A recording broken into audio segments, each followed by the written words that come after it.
All right, we are live. Welcome to the Young Guns podcast tonight. We are broadcasting through Google Plus and YouTube as always, and you can watch the show over on gunchannels.com. I'd like to give them a shout out. Go there and participate in the chat box and meet a bunch of cool people over there. Tonight, it's only two of us, me, myself, and we've got a new panelist, Pro Still, which also goes by, how do you say your first name again? Jaquise. No, it's Jacques. Jock. So I usually just call you Jock for short because that's easier for me. Is that okay? Yeah, and everyone types JAC, and I'm like, that's not right. So, Jock, tell us how you got into shooting and everything, and like what's been your experience, just growing up through it. Well, you know what? I don't care how many people believe me or not, or just gonna laugh at me, but all the experience I had prior to about 4 years ago was I took firearm safety, but I played a lot of video games, and I love Mhm. video games, and I just was intrigued by guns. So I Right pretty on. much educated myself on guns almost entirely because no one in my family was into them.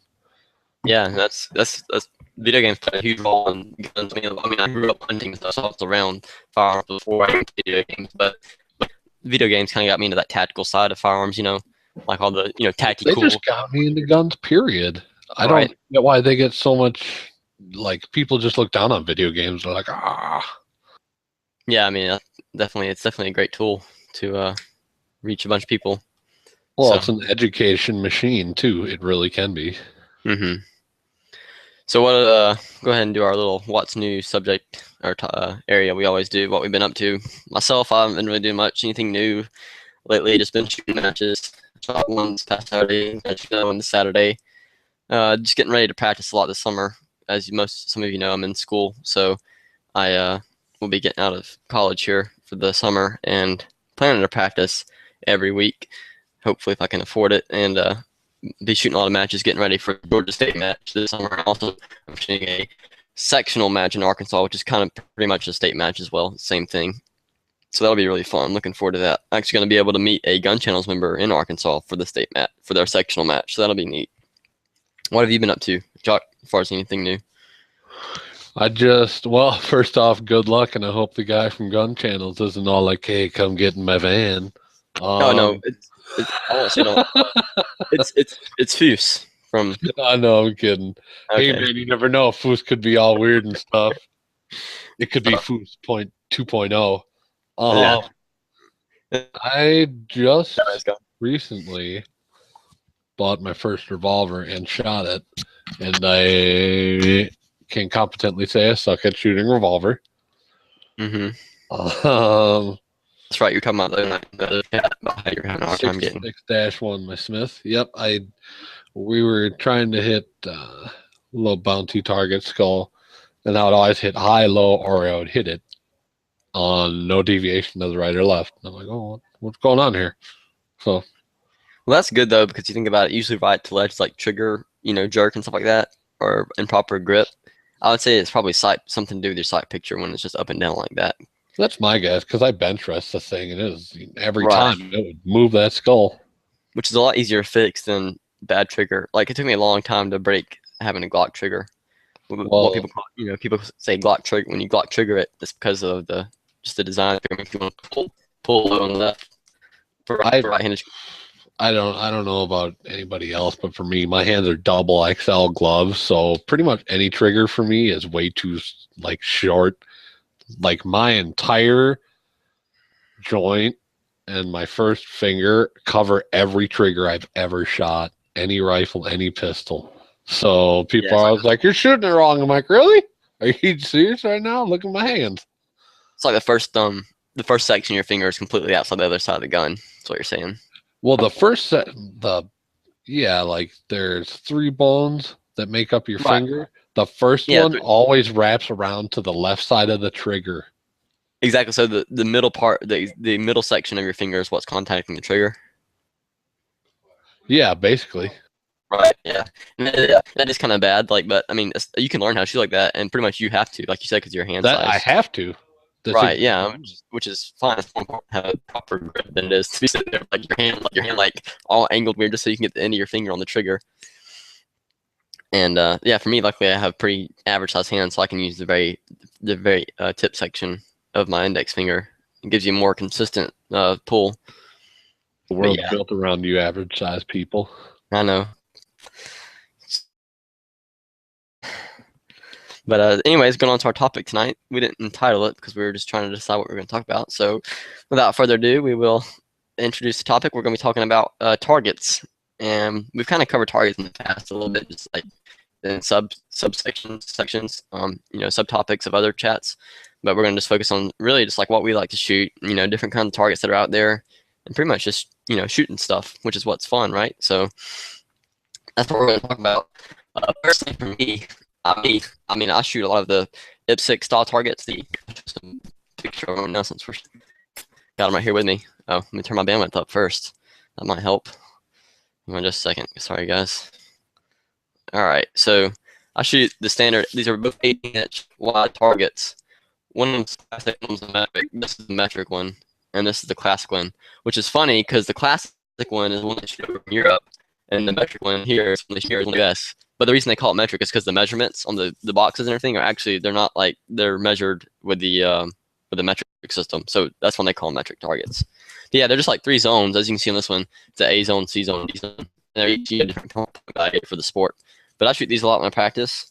So these are pretty much my favorite like cardboard target. And plus they're free. So I get them at all the matches. After we're done shooting, I just pick up the ones that have already been shot up, and you can keep them because they're actually quite expensive. They're 80 cents a piece if you buy them. So I usually get a bunch of those for free, and that's pretty much what I like to shoot, like I said, because that's I'm competing a lot, so that's usually what I shoot on, that and still. But we'll talk about still later. What do you like to shoot mainly, Jock, when you go shooting? Well, actually, the those little skulls out. You there? I think you muted your mic. Nope, I did. All right. Okay. I've been really loving. They're called Bonehead. They're made by a company called Dual. Anybody that's been to Walmart or Cabela's has seen those little targets that are supposed to self-heal. Well, this one looks exactly like a skull. It is freaking awesome. I don't know if it's meant for 22. I'm kind of thinking it is. Yeah, because every time I shoot it with 22s, it healed properly, but I hit it with a few 38 and 37s, and they're just giant gaping holes. It's like, I don't know if this is right. I love that thing, and I use Birchwood Casey stuff a lot because they're made in Minnesota, and I know a guy that can get me them for like free, basically.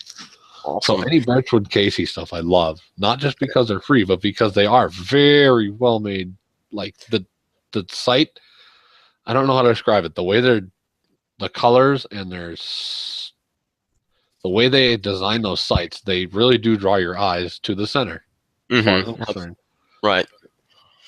So that's pretty cool. The ceiling targets kind of what I'm interested in, like you said, the skull and everything. I thought they were all the same material. They were all rated like 22 through 45 or 22 through 50. Are there different rating ones? No, I think they're all supposed to be rated for the same thing. It's just a rounds count. Like there's one that's for 10,000 rounds. Yeah, I think the square or the circle one's like the one that can take the most, just because it's like a circle, but it's got a bunch of polygonal sides. Right. It's got like 100 sides on it, basically.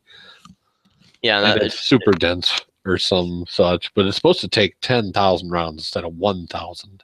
Right, just because it's how it's made, the actual 3D structure of it lends itself better to healing itself. Yeah, whatever they did, it's supposed to take 10,000 rounds. I'm like, I want to test that. Yeah, that'd be pretty cool. I've only shot one of them. I got a short story about that, actually. It's one of those little the spinner ones they have. It's like a triangle on one end and a circle on the other, or not it's a diamond. So I mean, it's just a square turned sideways is all it is, and then you have a circle on the other end. And it's a spinner, so there's a stand through the middle part of it.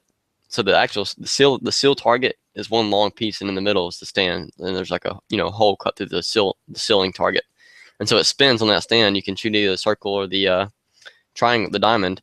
And I shot it like 4 times. My friend shot it a couple times, and we were shooting it like at 200 yards with his bolt action 223.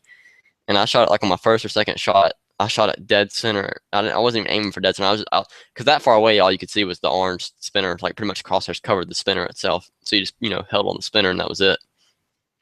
And so I was just holding on it and squeezed off a shot, and sure enough, it went right to the center and broke the little stand in it. Because the little stands, some of them are just like a pot metal. Yeah, that's pretty. I don't know, man. That speaks a lot to you as a shooter, though.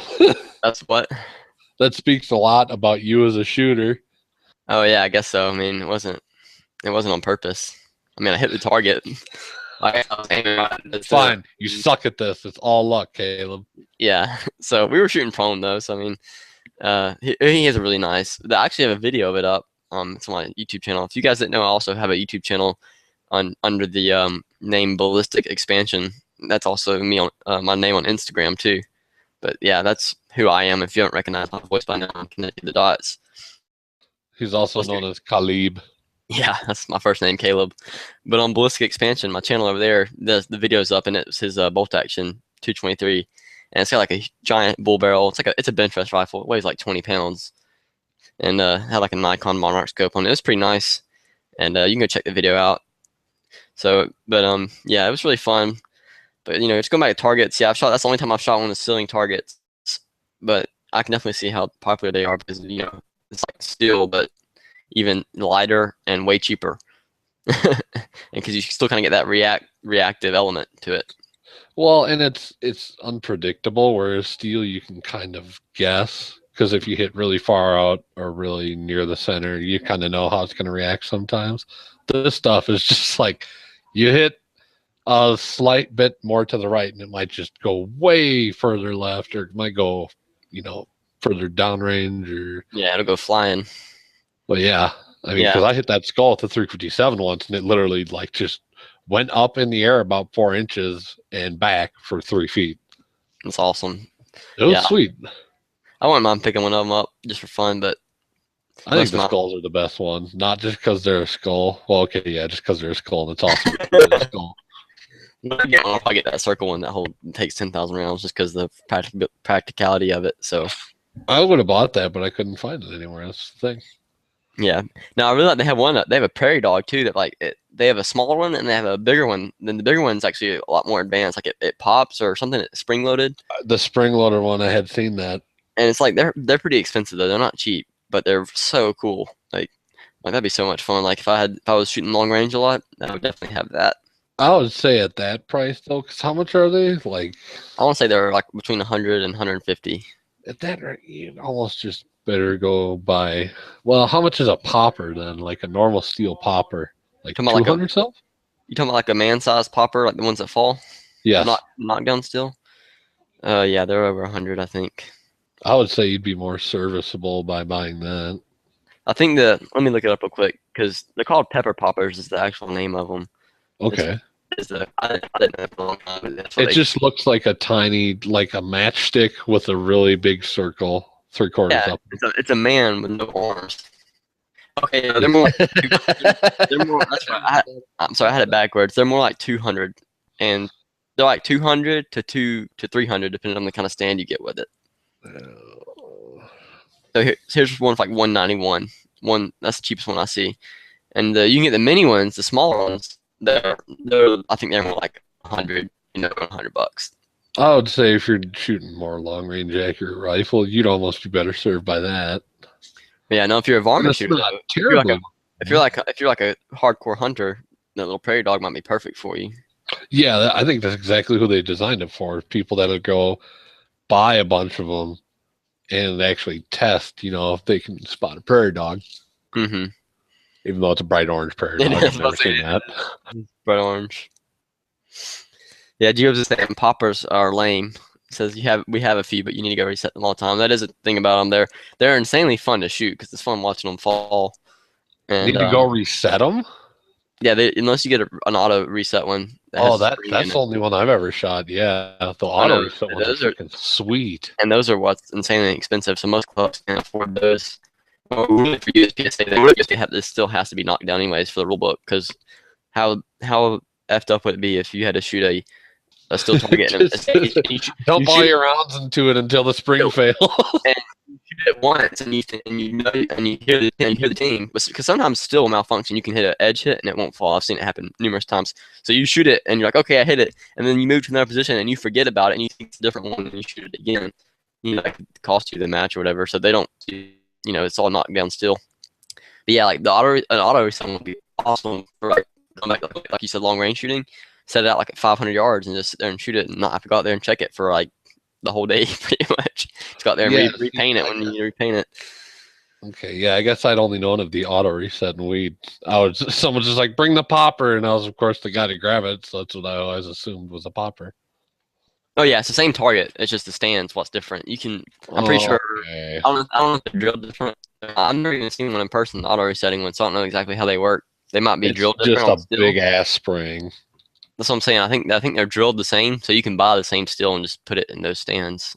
Well, and anybody that's like a handyman, you can create your own auto resetter. Mm-hmm. Oh yeah, definitely. Big enough spring. You gotta find a spring, the right tension. Yeah, and another guy, when I was in gun channels, was saying that someone in the gun channels is saying they're not a big fan of poppers because they deflect the splash up instead of down. Usually, the one we had, we angled it so it would deflect downward. Well, all the ones that I shoot like at matches and stuff. Oh, wait a minute. No, we were shooting at 100 yards, actually. I take that back, so it didn't matter.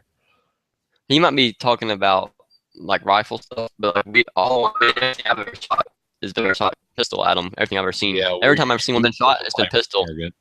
And the ones we have, they pretty much, they have an adjustment screw on the front so that you can set them, so make them harder to fall. Because they have to be calibrated, for competition, because they want them to fall for the right. You got so much resistance. Yep. You got these wimpy little guys shooting 9mm bunny fart. So I mean, it's gotta have enough to knock it down. What'd you call it? A 9mm what? Bunny fart. I mean, if everybody just shot that 40, semi-specific caliber, is that been standardized yet? Exactly. If everybody just shot 40 caliber like a man, it wouldn't matter. It wouldn't be a problem. But you download your bullets to 9mm power anyhow. Hey, I actually. Now it's a bigger bullet. I chronoed my 40 today. My 185 grains are going 1,015 feet per second. That's pretty cooking it. That's pretty fast. So. Guess they're not man enough to take the recoil. Well, that's not bad actually. I mean, it's comfortable. So it's comfortable. And crap, I'm breaking up. They said over in the chat, my bandwidth must be having internet problems tonight. Sorry about that, guys. But yeah, most of the poppers I shot, they're all 90 degrees. They're all straight. And when I shoot them, most of the time when I see lead fly off them, when I'm watching other people shoot, it does go upwards, but it goes like in an upward arc and just kind of spirals up in the air. It's going real slow. You can see it going through the air and falling. So, I mean, I have seen a few people catch splatter, never enough to make you bleed. How far back though? Well, that's the thing. That the most shooting disciplines like that have rules. You only can shoot it like 23 feet, I think, is the. Oh yeah, I was 100 yards away, so I was no danger. Well, that's all pistol for us. So 23 feet is the closest you can shoot it. In fact, if you shoot it closer than that, it's a match DQ. You're disqualified. Wow. But usually the people are smart enough. They don't want to put people in that. They don't want to give people the chance to make that mistake. So they usually don't even put the steel that close at any spot of the match. Like any spot of the stage, there's nowhere where you can shoot it that close usually. Typically. Okay. What do you think about those giant steel targets that are they're like a gong and people just put them in, like, do you know what a swing set is? Yeah. Yeah, okay. It's basically that without the swing set. And yeah, you're talking about the stand, the gongs, like a gong stand. Yeah, exactly. Yeah, and then like, people just put giant ass like logger chains around it to hold it up. Yeah, those are awesome for like long range and stuff. I mean, have you ever shot one of those? No. Okay, I want to know how those would react, like say for pistol shooting. Not much. Have you ever seen? I mean, Hickok 45 has one. He shoots it all the time. Well, but I mean a smaller one. I mean, imagine how much I mean, if you get a stand like that, you don't want like a 12-inch target. You want like a 16 to 16 to 18. Maybe even 3 foot diameter. Say you get a modular one that would allow you to configure it with say up to 8 little targets or 1 or 2 really big ones. See, that would be cool to have 8 little mini gongs, like that could really test you. Oh yeah, but I Because mean, you'd have them all different heights and different sizes. well, it'd be good for like close up pistol stuff. But Mm. most of those heavy duty stand they use them for like I said, they use these giant targets and they put them out like 1,000 yards away and they shoot them with rifles. But it wouldn't be very much fun for me to have one of those for pistol because it's not much fun for me to sit there and shoot a 2 foot wide still target, at 10 yards. I can't miss. This is great. I'm amazing. Yeah, Man, a Mikulik. exactly. So, I mean, it'd be fun to have one. I would definitely, if I could, one day, like my dream setup would be like to have similar to what Hickok 45 has. And I don't know if I'd want that much. He's got the coolest range I've ever seen still. Right, yeah, he just has a lot of steel. The only thing about steel is it's so freaking expensive. Yeah, even like Yeah. in it, it's the proper grade of steel. That's the part that people don't remember. It's like, I'm going to go buy this car door. Yeah, that'll last about 10 rounds. Yeah, even mild steel wears out fast with just pistols. Well, yeah, it's got to be Like some of the poppers. rolled steel. Yeah, some of the poppers we shoot, one of the clubs I go to, some of the poppers they have aren't AR-500, and they're like bent. And it's not like the actual steel surface is. I mean, it's all divoted, like a golf ball kind of. But the whole target itself is bowed from the force, like it's bowed. Oh Yeah. hell yeah! Yeah. I've seen Yeah. some of those. Because you think about it, you got these guys shooting these race guns, shooting like Kinetic energy. shooting 9mm bullets going like 1,500 feet per second. And those are the guns that tear up steel. It's not the 45 and 40 and not regular 9mm. Guys. Oh wait, they don't exist. Yeah, I've seen one guy shoot 10mm at a match, and that wasn't even a match. Downloaded. That wasn't. No, he was shooting 10mm, but it was at a tactical Tommy match. It wasn't or tactical Timmy match, whatever you want to say, tactical Timmy / Tommy match. So it wasn't a real match. It was just. Did you see in the external someone's talking about the Texas Star? You've had experience with those. Oh yes, those things are so much fun. Those things are so much fun when they're close enough to shoot. Really? Okay. What's the size on those little stars on them? I think they're 8-inch. Star. They're 8-inch. Oh, I thought they were 4-inch. Wow. Oh heck no! There's no way you could hit. I was like, damn, you guys are real good shots. I bet you could not go 1 for 1. With no time. Okay, with no time limit, 20 yards. I bet you couldn't go 1 for 1 on a 4-inch Texas Star. I know I couldn't. I couldn't even do that. It would take. I mean, if I did it 1 for 1, it'd probably take me like 5 minutes. Wait, to not miss a shot? Huh? To not miss a shot? You're talking? Yeah. If I was taking a bet on that, I would wait till it stopped moving and I'd shoot the next one because there's no way I could shoot. There's no way I could shoot a 4-inch plate moving at any speed at all at 20 yards. Not the level I'm at now. I haven't practiced that kind of stuff, but just practice. Well, that's the thing though. The USPSA, the smallest. I don't know what the rules are for other divisions, but most shooting disciplines, like the smallest the still target can be, is 6 inches. Wow. So that's still pretty. You think that's still pretty small? I mean, you put a 6-inch circle out at 25, 30 yards. It looks like a pinhead. Someone needs to create, let's just call it Jedi Division, where everybody just shoots like 1-inch targets at every distance. So it's only the masters can do it. Well, talking about shooting targets like that, making how hard it is and the size of them. That's what makes 3-gun so interesting, because you see these people who shoot 3-gun and they look freaking amazing because they don't have to hit the target in the center on the paper targets. They just got to hit it twice. That's what I like about 3-gun though. That's what makes it fun. That's what makes it exciting. That's what I'm saying. So that's what makes it fun to watch for sure. And that's kind of the appeal to it. It's a lot easier. Yeah, it's always seemed to me as though 3-gun was the everyman shooting sport, just because it's like ping ping, I'm done. And USPSA and IDPA is just like you really got to concentrate. Oh yeah, it's hard. Okay. I mean, 3-gun's hard too. Definitely, yeah, it's definitely a very big challenge. But I think it'd be so much fun. Like there's no telling how much faster I could go on a 3-gun stage for pistol versus a rifle than USPSA.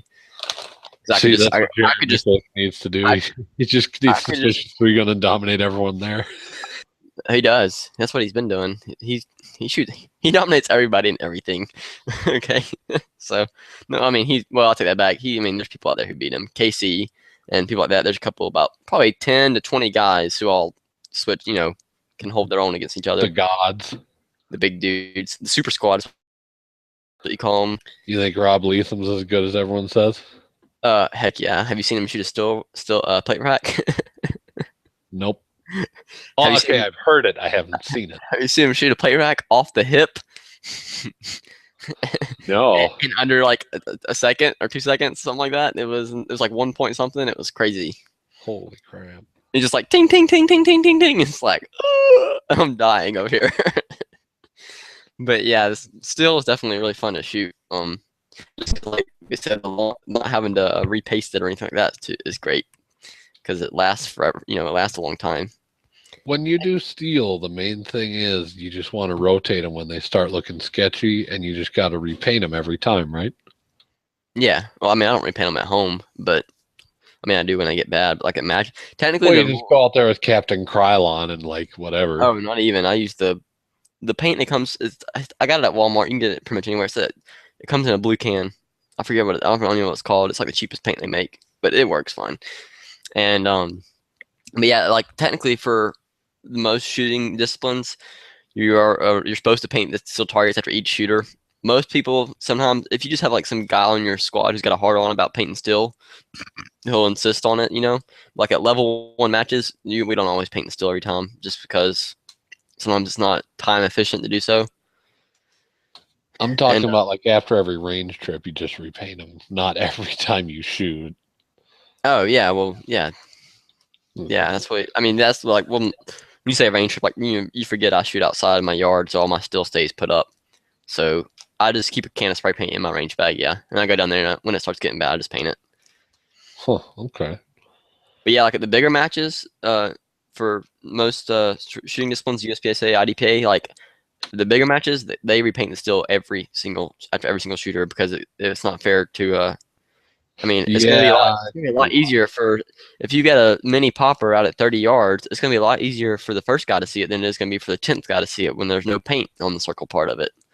So they repaint it after every time. Have you ever shot a dueling tree? Yes. Yeah, I think I have. Okay. What? Yeah, I did. I wanted to shoot one. Do you think they're kind of oversold, or they're pretty like they actually do train you? Oh, they're awesome they're awesome for shooting against someone. Like, I don't think I'd use one much for myself. So it's not really a training thing. It's just a fun thing. For me, it would be. I mean, because really, I don't never shoot up and you think about it. How often are you shooting vertically, like in a descending, ascending pattern? Not very often. I mean, obviously, it'd make you better shot, anyways, just because you're shooting. But there's better targets that I could create to shoot that would be a little bit more challenging. But yeah, definitely, they're a blast for like if you have someone there shoot with you. Yeah, it's great because that's the whole point of them is a duel. So. I only shot one. It was at a 22 match. It was a bull match. And they kind of had it set up to the side as a fun thing. You go there and you could just, anybody you want to, you just be like, hey, you want to shoot the duel and shoot together? And like, sure. And they go there and they hit the buzzer and you shoot it. And whoever got them all to one side, won. So, yeah, they're pretty fun. They're pretty high price though. So, but also like I would probably get a plate rack before I got a dueling tree.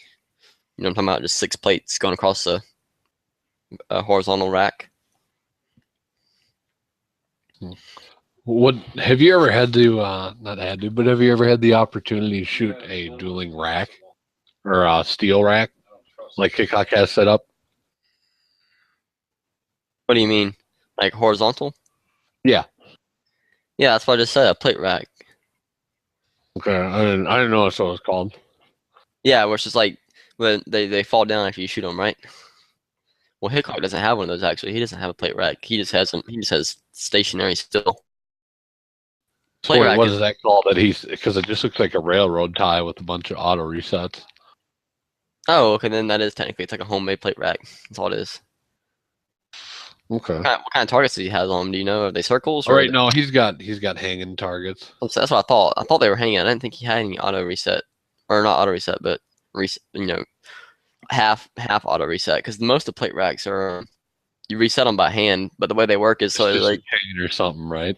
yeah, it's just a big bar that goes underneath all the back of the targets, and usually they'll have a rope connect to it. And you just reach down and pull that rope, and it flips all the targets up. So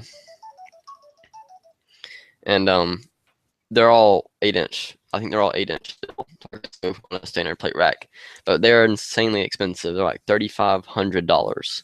What? Yeah, if you That's get a nice, ridiculous. I yeah, can okay. build one for under 4.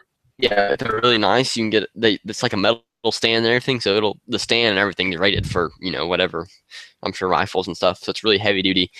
That's like the kind you put. That's like the kind you'd buy and like put out at a club and like not move it I for was like about to say that's like years. some nickel But quality stuff. it like you just put it out there and you just paint it and that's it. But there's a lot of cheap ones out there. Like I said, they range from like 1,000 to 3,000. But there's actually a schematic I found. Artisan Tony actually did a video on it, and I don't know where he got the schematic from. I don't know if he created it, but it's pretty simple. But yeah, it's just gonna be a wooden stand, and then you just bolt your own targets to it. And I'm gonna build one this summer actually because I have the materials. That'd be exactly what I would do. Just go find a railroad tie or something. That's exactly what I'm gonna use. We have some railroad ties here because we use them all the time when we're doing work around the house. So I'm gonna build the stand, and then it'll pretty much on each side of the stand. It'll just be like 2 notches, and you can the video he did. He bolted the railroad tie into the stand through the notches, but I don't want to bolt it in because I want it to be easier to pick up. So I'm probably just gonna set it in the notches. Hang on a second, quick guys.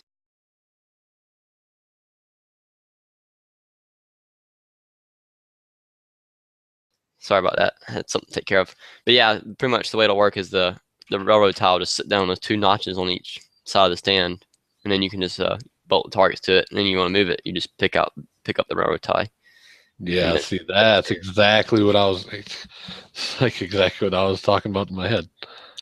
yeah, 'cause that's way cheaper. So Well, not only that, it's yeah, cost effective, but it's also more practical. yeah, it's a lot lighter to move. Like, I'm just gonna go ahead and just lift this like 1,000 pounds of steel myself. Yeah, yeah, because like there's steel plate racks. Like I'm pretty sure they're all bolted together, right? So you gotta go out there, take it all apart, unbolt everything. And anybody that's never tried to lift steel targets, you will be very surprised how heavy they can get. Oh yeah, it doesn't take long. Well, I mean, anybody that's carried like two, even just 2 steel targets, it's like, okay. Yeah, you wouldn't think a 3/8 inch plate would weigh that much, but then it's a lot denser than you think. Oh, that's right. This is supposed to resist bullets. Yeah, this is bulletproof. Never mind. But yeah, so we've been on steel for a while. Yeah, that's pretty much like I guess it seems like that's our favorite target to shoot. Well, there's so much versatility to steel, and there's so many things you can do with them. Right. I And honestly would say we could keep on steel for a while, but it's up to you. oh yeah, I was just gonna say that like we've been talking about all the positives. Really, the only negative things I can think about still are, I mean, you can say safety, which is kind of it's more of a common sense thing. Yeah. So I mean, that is kind of I mean, it is a little bit more chance of but usually if it's set up right, there's usually a very slim chance of it having any kind of ricochet or anything like that back at you. So that's not really that big of a deal, a negativity. But the weight and the costs are probably the two Those are about the only only ones I can think things of is the weight and cost of the entire back to deal. target. Yeah, And then, so for like the self-healing targets, well, the non-steel targets, they're cheaper, but they're not going to resist bullets. right. It's kind of like you get kind of the same. You get some of the benefits with the healing targets as you do with steel targets, but for not as many benefits, but you a lot cheaper costs. So you get That's the why I think the guys that designed the self-healing targets, whoever started that entire thing, those guys they're very smart because they're like, oh, we're trying to emulate steel for the average man at a far lower cost. Like I think right they really knew their market. yeah, because you still get the reaction element of it. you still get some of the durability. You know, it lasts, like we said, that one lasts for 10,000 rounds. That's insane. And that target's only like, I don't even think it's like $40. And even for me, like you're not gonna shoot. You know, you think about it. I mean, yeah, I'm not shooting more than 10,000 rounds a year, but I'm not gonna be shooting them all at that target. So that thing is probably gonna last at least 10 years for even someone like me. I mean, I don't even shoot that. I mean, I shoot a decent amount. But Well, like and for the that's only if average, you buy one, because right? he's going to say you're not just going to go buy 5 at once, so you have a Exactly. life So that's supply. yeah. I mean, they don't. They're gonna last a long time. So you get that, and you Which, get the lightweight, and that's pretty much yeah. I mean, the only like we said, the only downside is it's not. You know, you just don't get the ding. yeah, and on the side note, those buy multiple of those skulls if you want, because they are so freaking awesome to shoot. And if you have like a bunch of them out there at once, you have a bunch of people shooting. Like, so you have 6 skulls out there, or whatever, 6 people shooting at each individual skull. Well, all of a sudden you'll see skulls rolling out there, and everyone will be trying to track different ones. It gets fun. That is pretty cool. I just think they're much more like social target, if that makes any sense. Like, Yeah, it gets people talking to each other. It it's a social target. I kind don't of know. like we're talking about the dueling tree too. It's like Yeah. not a whole lot of fun shooting by yourself, but a lot more fun when you're shooting with someone. I mean, it can still be fun, but I mean, I would still shoot. I would, like I said, I would still get a dueling tree. I mean, I would definitely probably eventually like to have one. You know, we haven't talked about it all, and I know the shotgun guys are gonna be pissed off. Oh, Clay. clays. Oh yeah, I love clays are fun. I don't because I'm not a huge shotgun guy right now. I don't shoot a lot of them. Like, I mean, I've shot probably my entire career of shooting. I probably shot in like 200 or 300 clays. See, that's the great thing about them. You don't need to shoot shotgun. I almost think they're like the perfect target. Put Because them if out you on the think ground. about it, you hit the center, it just breaks the center. Oh yeah, they're fun. Yeah, for sure. I almost got a box today. We were out in town and we was talking about Walmart. I was like, I need to get a box of clay. So I was like, yeah. I was like, I'm broke. So I was like, yeah, better not. Have you ever tried to have someone throw clays up in the air and you shoot them with a handgun? Oh yeah, right. No, there's no way I could hit that. It would take me. There'd be a lot more ammo. There'd be a lot of clays left on the ground, and there'd be a lot of empty casings. See, and I'm not okay. When I say that, you're obviously aware that you're going to be shooting like up at an angle in the air. So, Right. Yeah. You gotta have the right area. I'm not suggesting just go in your backyard where there's no tree coverage and you got neighbors within a mile radius. All right, Leroy, toss it high. Right? Make sure you chuck them, boy. Exactly. I mean, obviously that's a given. So anybody listening looking for something to slash us on, you got cut off. And it's fun, and I think it makes you a better shooter because you learn how to acquire your target with a handgun, and it's a Exactly. fast moving target, and you don't know which way it's going to get thrown. Right. Yeah. Pretty much all the clays I've shot have been with shotguns. Just, you know, throwing them by hand. So they're. I But want I'm to see not. I someone will shoot say. trap with a rat shot. I will say I'm not. I don't have a natural ability to shoot clays in the air. Like I haven't done it. Well, probably because I haven't done it a lot. Like I said, I've only shot a couple hundred clays my entire shooting lifetime. So I haven't practiced it a lot. I really enjoy it. It's really fun. And what's great is you go out there and you can shoot. Like me and my friend, me and Connor, he comes in the chat sometimes on Young Guns. Me and him, we went out and shot. We had 100 boxes. Well, actually, it wasn't even 100 boxes of clays. That's a little rant I want to talk about for a second. They don't make 100 round clay boxes anymore that I know of. They used to be 100 round clays, 100 clays for $10. Another 90 clays for $10. They're ripping you off. Yep. Clays. I just thought everyone know that. I noticed that because like when I remember when I was a kid, I was like, oh, 100 clays, $10. Now I'm like, what? Only 90. I'm like, makes no sense because then they sell shotguns. Because listen, then you buy the thing of shotgun shells and you buy 100 shotgun shells at one time in a big box. Which I mean, yeah, it's gonna take more than 100 shotgun shells to shoot 90 clays, anyways, unless you're like a They're just trying to save you ammo, man. That's all it is. no, because we still shot 100 between me and him. Just throw those pieces up again. Me and him, we shot, like I said, we went out with a box of 90 clays, went out with a box of 100 rounds of shotgun ammo, and we had fun. Like we had a blast for like 2.5 hours. I mean, it was like 2 hours, and we really didn't stop at all, hardly. I mean, we were shooting pretty much the whole time, and we were switching off, so that way it kind of took up some time switching back and forth, and we had a blast. And you know, like $30, $40, and You have like a quarter of a day of You great don't shooting. spend that on like dinner and beer fast. That's the thing. It's Exactly. so cost effective. And That's you why. can do so much with clays. Like anybody that's never shot Annie Oakley, it's so do you know what Annie Oakley is? Yeah, I know who she is, but is that I know. I mean, No, I've no, heard no, it. no. What it is. It's obviously a style, right? Like a Okay. I think I have this mixed up. I could be wrong. They're called rabbits. They're like bouncing clays basically. So they have some sort of rubber compound or something on the outside. Someone will toss them and they'll go sideways across the field. They'll bounce up and down and it goes oh, in that's a cool. line where there's like 4 or 5 people and it gets to the person who gets to shoot. If they miss, it goes to the next one, the next one, next one. That is so cool.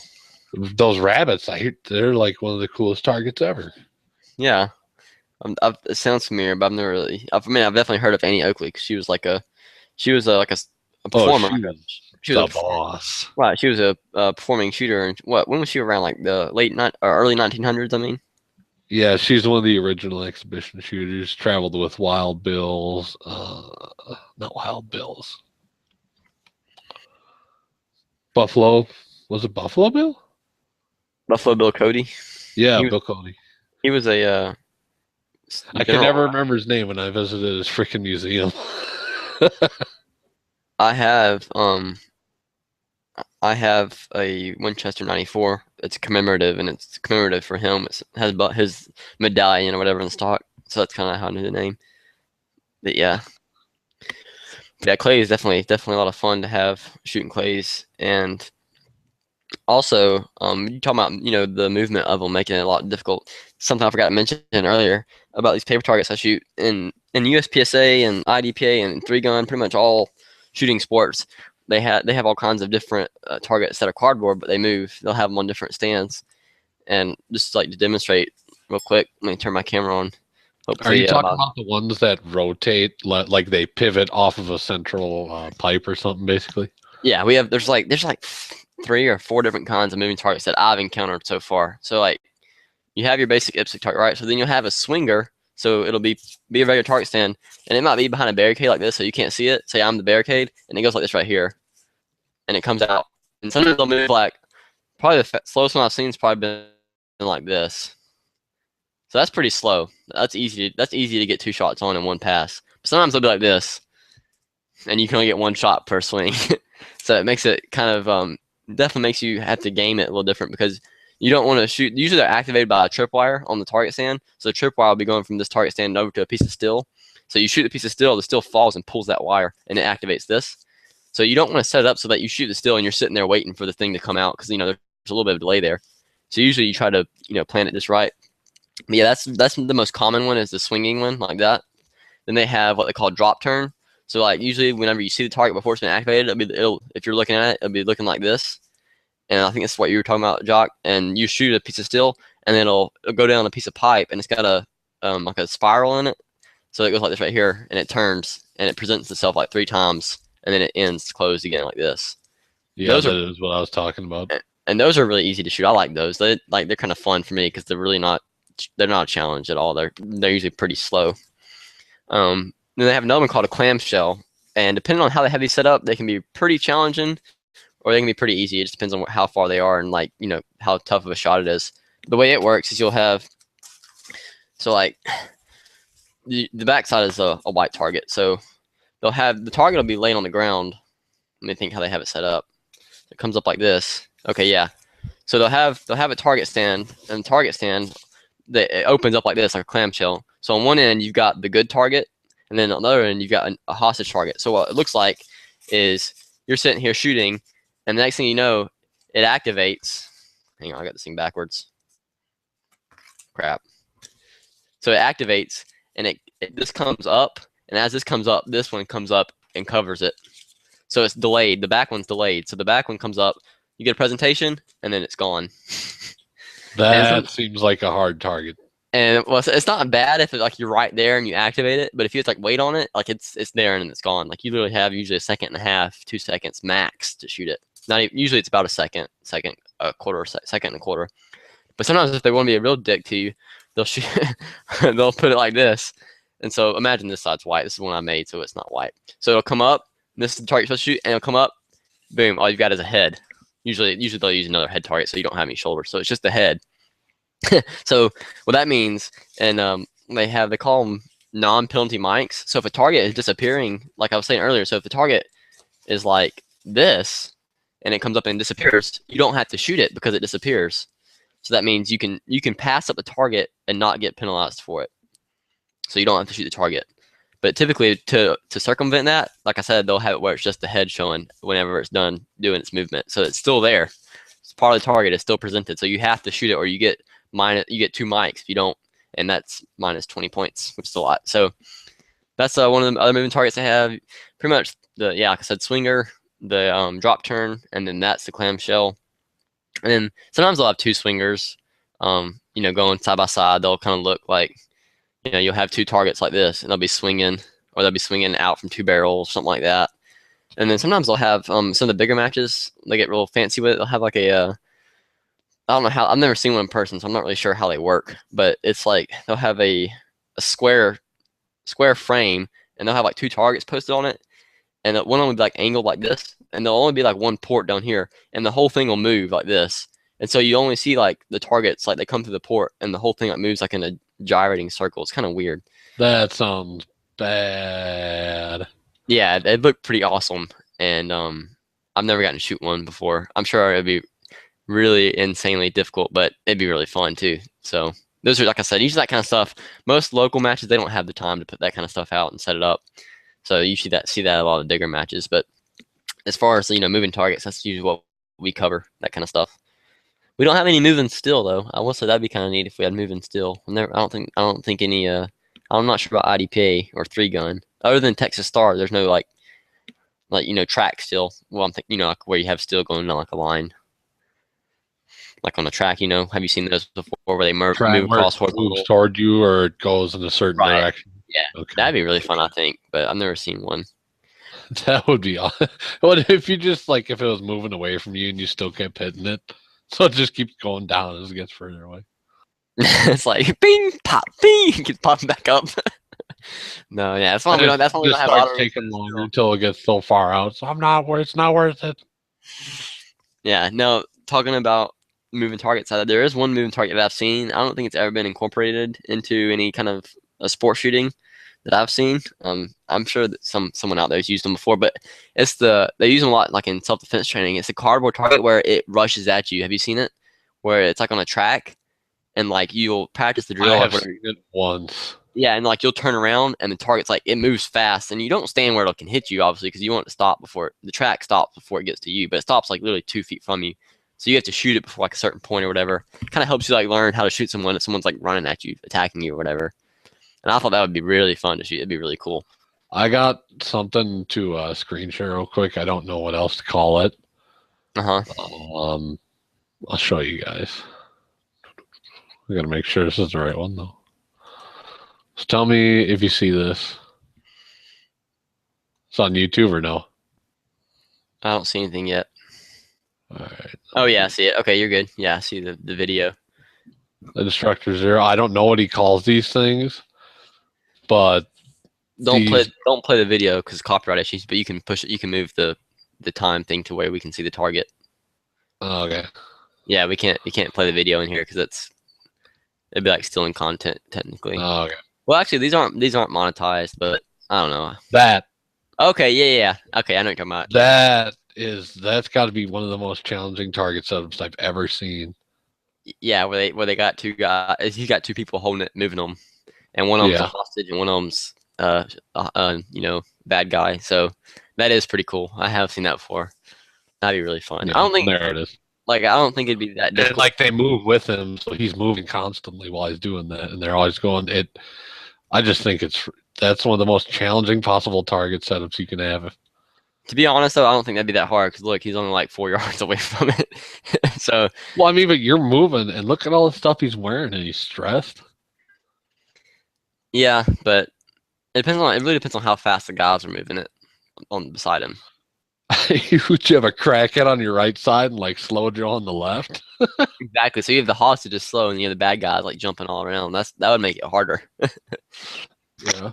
Of course, I- the way he does have it set up is kind of tough because they're both brown, so you can't shoot for That's what I'm color talking about. recognition. It's not really identification other than you understand that, I mean, okay, that's the shape of friendly and that's the shape of an enemy just by the of course, letters. they're the same shape, and the only thing in there, yeah, it's the letter. Of No, no, course, no, no, no. I mean the letter. Like right, yeah, under high stress, yeah, everything is all simple. the letter is the only thing that's differentiating them, and it would be easier.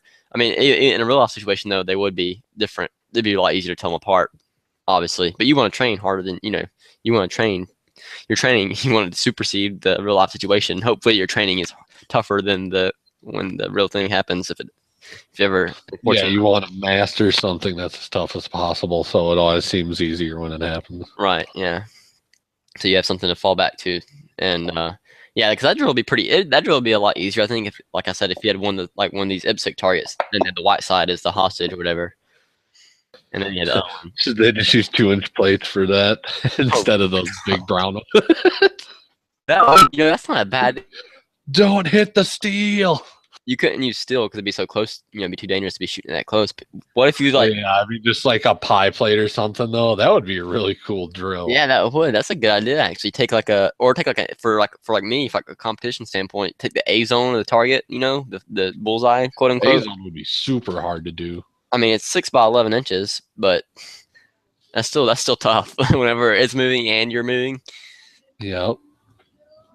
Of course, I probably would cheat. I probably just end up standing there and shooting it. I'm like, no, I'm not moving. Quit moving the target. I'm like, I'm not moving. Like, I can control my movement. I can't control the target movement, but I can stop. So yeah, that's pretty cool. That's a good one to bring up. Forgot about that.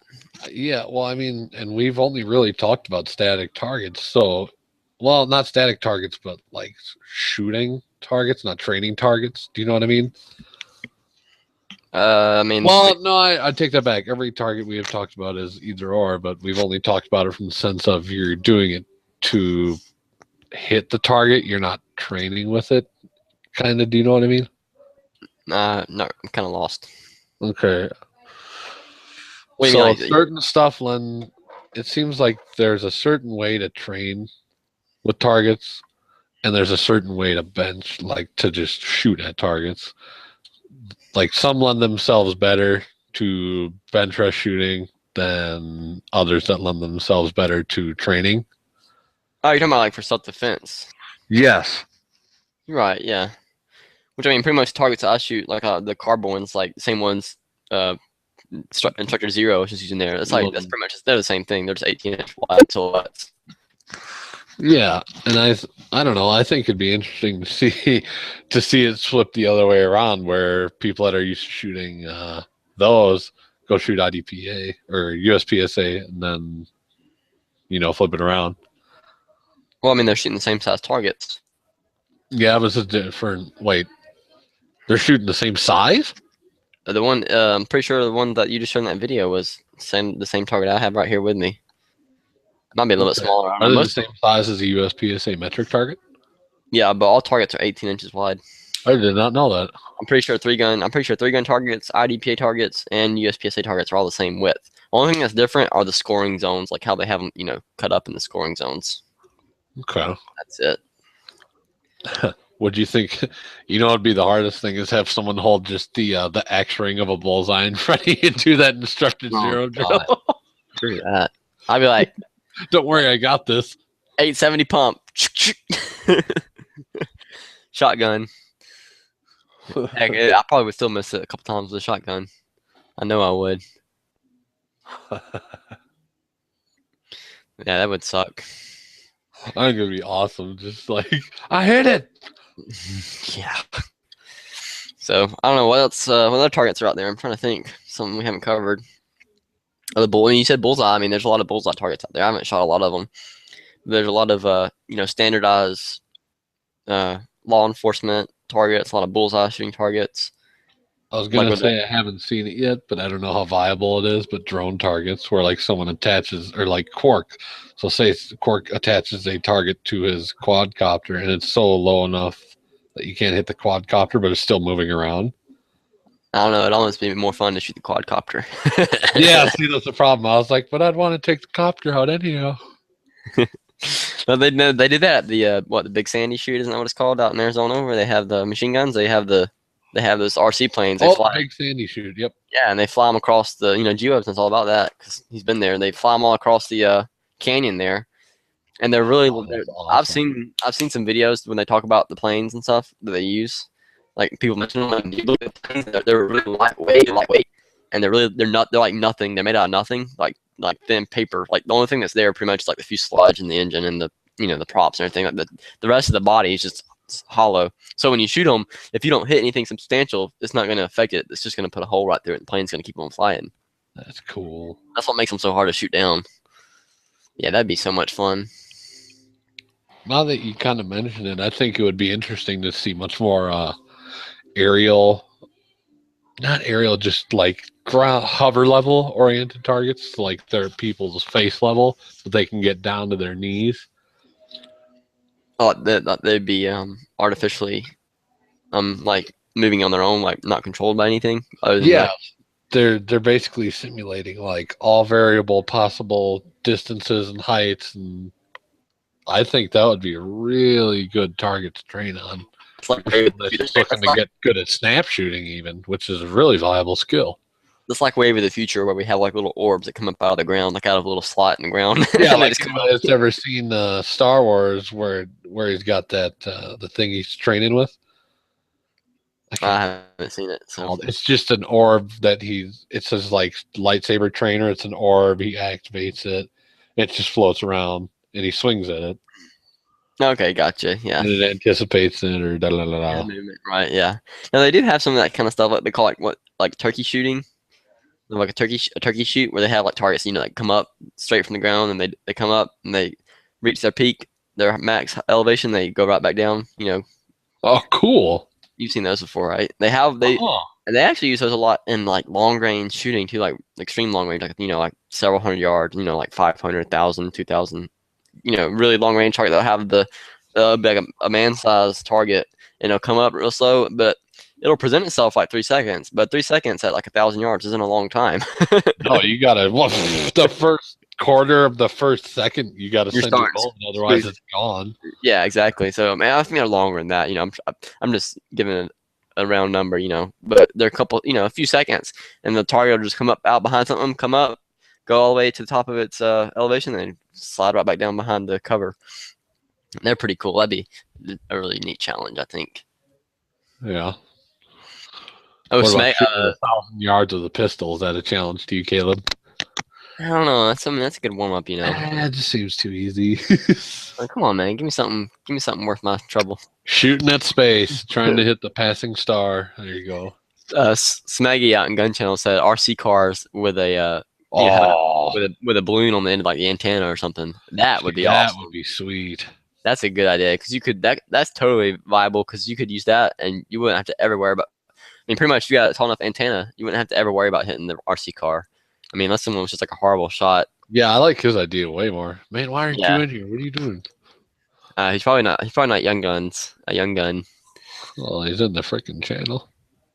He's not. He's not 25 and under. The age limit. See, it works the other way for the first time ever. Yeah, exactly. Now you I'm know not young enough. Oh, young again. I mean, I feel bad in the midlife crisis, causing much of midlife crisis. But yeah, that would be a good idea. Talking about balloons, I do have some balloons. Like when I first started my YouTube channel, I bought some this is before I had even gotten into competitive shooting, and that's why I shot a lot. Like some of my videos on YouTube, I have some balloons up shooting. They're fun to shoot. They're it's like still You're trying to be Plinkster. Oh yeah, definitely not. That guy's amazing. That'd be nowhere near that level. But yeah, I shot a good bit of balloons. I still got a bunch left actually. That reminds me, I need to blow them up and shoot them. But really, they were more fun for like long range stuff, because up close with a pistol, balloon's pretty easy hit. So, Imagine. Actually, if you pass close enough to a balloon, like say within 2 or 3 inches, it'll just would. I yeah, was gonna say. it'll still pop probably because of the heat and everything, the shockwave. Well, it's just displacement of pressure in the air. It's the energy, yeah, the energy, right? I don't know. That's a good question. I mean, something like a, oh, probably. I mean, a 9 millimeter, no, but yeah, 40 definitely. It's 40's gonna do it. 40's a man's caliber. Just say it, Caleb. A Say it. 40, and we all know a 45 is not gonna be going nowhere near fast enough. So yeah, I I don't know, mean, man. You can push them up to 1200. if you had like 5 balloons, and they were all like 2 feet apart on the board, and you just shot like in the center of the board, the 40 would probably like pop all of them.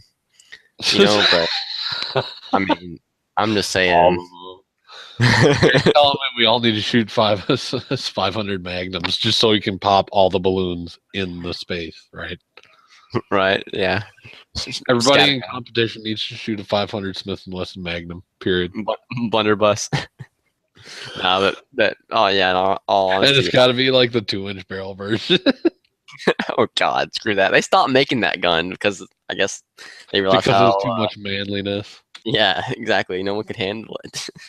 Well, very few could handle it. But yeah, none of them is all right. It's a good plinking caliber. Really, on all honesty, it is a great plinking caliber, especially if you reload, because it's cheaper than 22 in some cases. 22 is still like it amazes me how scarce it is. That's Still, why I was asking if you want one of those topics to be, is a 22 still a good gun to own? Because it is so hard to find ammo. I mean, it's coming back, but I'm still almost not seeing it. yeah. I mean, I think it'll take a while unless we have like, I don't know, who knows, the elections coming up and all that. Well, I told you I took that tour federal, right?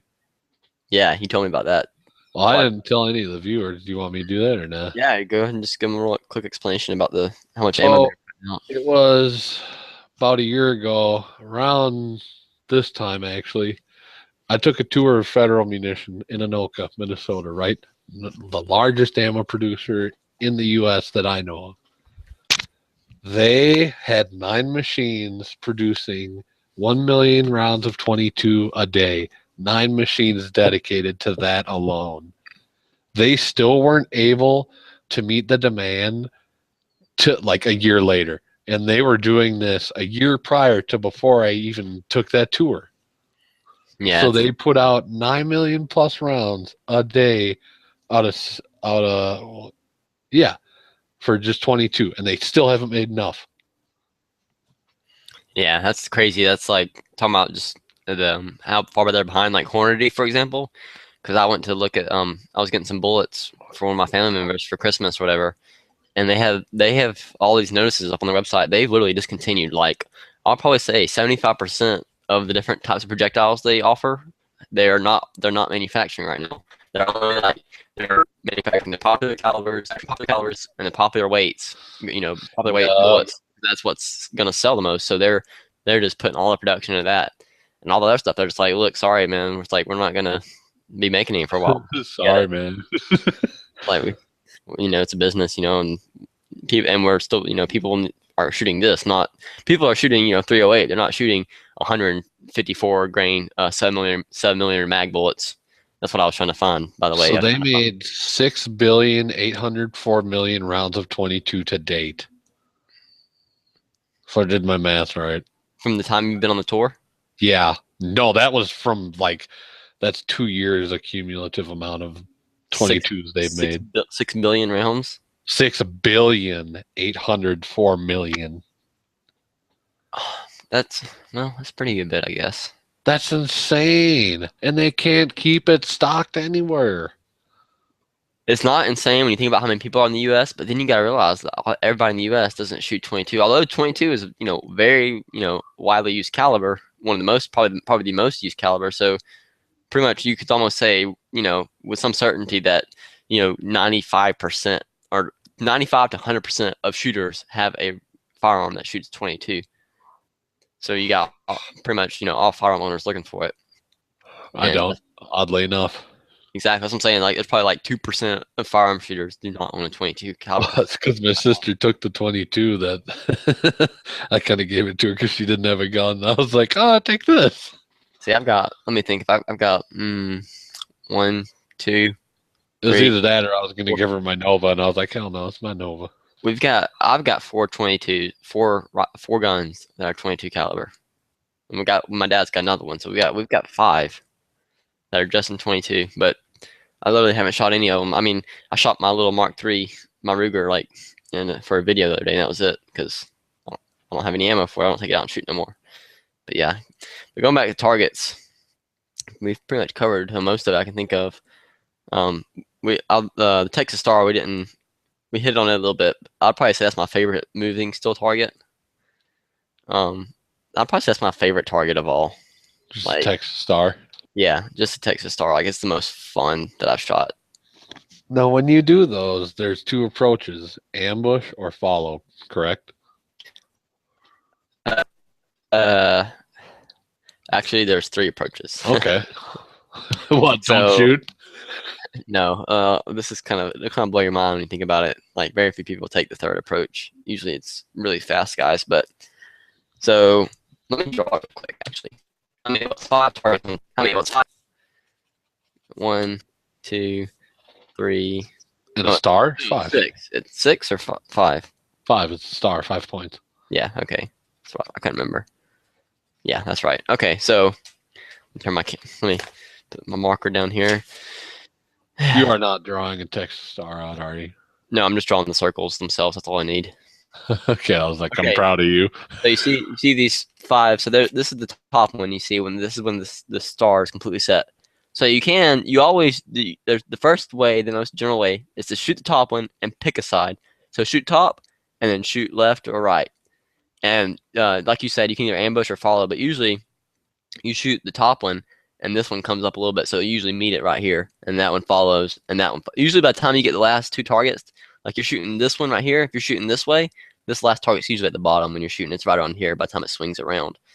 Now, so like I said, you shoot, top, pick a side, like I just explained. So then the other way to do it, the gamer way, is to shoot diagonal. So you go ping, ping, wait, ping, ping, ping, ping, ping. Oh, just like you're drawing. Okay. Yeah, so you go. So you're shooting like literally. Exactly like you're drawing a normal star. Yeah. So I mean, you literally let me get a pen. So I have a pointer here. It's a little bit harder for me to see. Why is it called the gamer way? I just said that because it's like The if you wanna- masters. yeah. If you want to shoot it insanely fast, but you got to be good enough to hit it, because if you don't do it well, You got to hit that before it starts to get rotational force, though. exactly, the disaster factor is a lot higher when you're shooting it from here. If you shoot boom, boom, if you shoot this one and then you miss that one and you're done here, this target is going to be you're screwed. So I mean, you're sitting here and you're like pow, and you go down here and it's like pow, miss, and then this target's it's already going.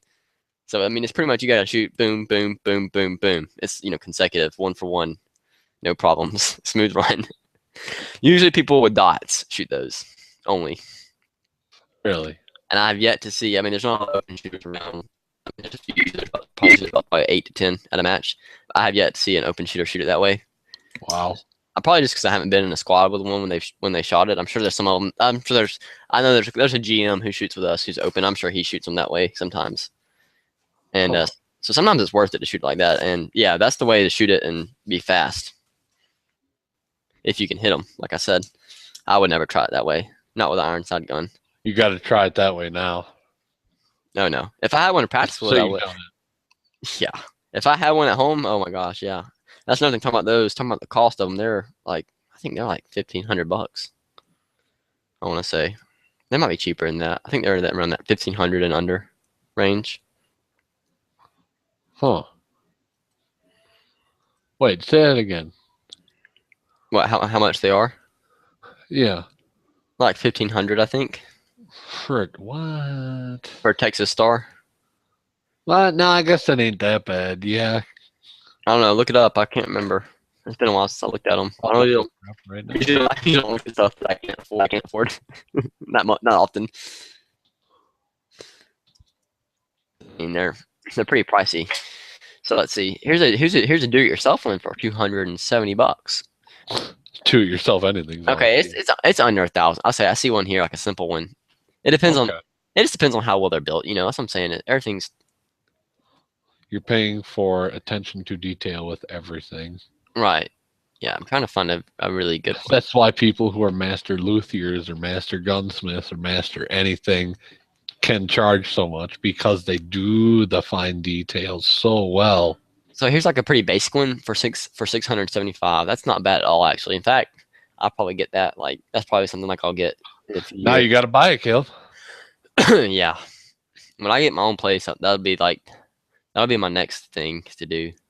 Project. Yeah, that'll be a long time. Before I won't think about that for a long time. Like I said, I'll be out of school. I'll have a place that I want to settle down at and land before I start building like a master range like that. You I'll know, have a yacht. Man, I'll have a train. I won't have any of that crap. I'll be driving the all used vehicles, eating ramen. No, man, they're not that expensive. I mean, when you think about it, the value they give, like I said, it's a one time. It's a huge investment. That's the way you got to think about it. So, Yeah, it is. and think People about it, if that you're the are only, trying to build a range don't understand just how much it costs. Not only in the targets, but like excavating the land if you need to do so. oh yeah, Bringing just the fuel to go get targets alone if you're getting them from somewhere local. right. And that's why it's kind of nice for me. We have a skid steer, loader, so we can do all the landscape and stuff for that aspect of it. And luckily, that's why I mean I was so happy. I went ape whenever I took a metal class in high school because I was like, I can make free steel targets. Yes, I built I'll take it again. Hey, I'm back. I need to make some more stuff. What? I built my swinging targets set for free in high school. So, and it's all mild still. Two of them are like, we'll take handgun rounds. Like one of them is like really good still. Like two of them are pretty good solid still, and they'll take like magnums and stuff. The other ones are just like 22 only because they're kind of thin. They're like half inch or something. Well, yeah, some of them are they're like 2 or 3, 4 inch, but they're all like, I mean, they're already pre-cut. All the steel is pre-cut pretty much. So I didn't have to cut any of the targets. I just had to weld, weld swingers to them, and so it was free. So I mean, I was pretty happy about that. And that's really when my range building started happening. But yeah, All right. I can't think of anything else as far as targets. I don't know about you, but I think we pretty much covered everything. It's been a long. well, no, I'm not going to say that live. All right, never mind. Okay. I'm glad you decided to not say it, whatever it was. Yeah, we've been over an hour, so that's pretty much it. Yeah, like we said, we'll just recap. You got all kinds of targets: steel targets, self-healing targets, clays, steel. Moving targets and all different types of targets. There's moving targets for all different types. And like I said, so my target choice would probably be, like I said, the Texas Star, probably like the most enjoyable target that I've shot. What's yours, Jacques? I'm going to have 10 poppers set up at different distances with Texas Stars around every one of them. Then I'll have just about 1,000 of those reactive skulls laying on the ground everywhere. Okay, how about one target only? No. Then, yeah, you know what? I would probably just have a big gong because I like gongs. They are so freaking awesome. Yeah. So plus, then you hit with a 45-70 and just bow the edge. No, they're pretty tough. They're expensive though, but they're good targets. All right, so that pretty much that covers it. Hope you guys enjoyed the podcast tonight. Appreciate you guys listening. As always, check us out on gunchannels.com. Go over there, make an account. It's pretty much, if anybody listening doesn't know what that is yet, it is a firearms friendly social media website. Pretty much the best way to put it. It's like social media, and it's for firearms owners. So. Facebook for gun freaks. Yeah, exactly. So check it out. It's free. Make an account, and you can find us over there. So thanks for listening, and we'll see you guys next time.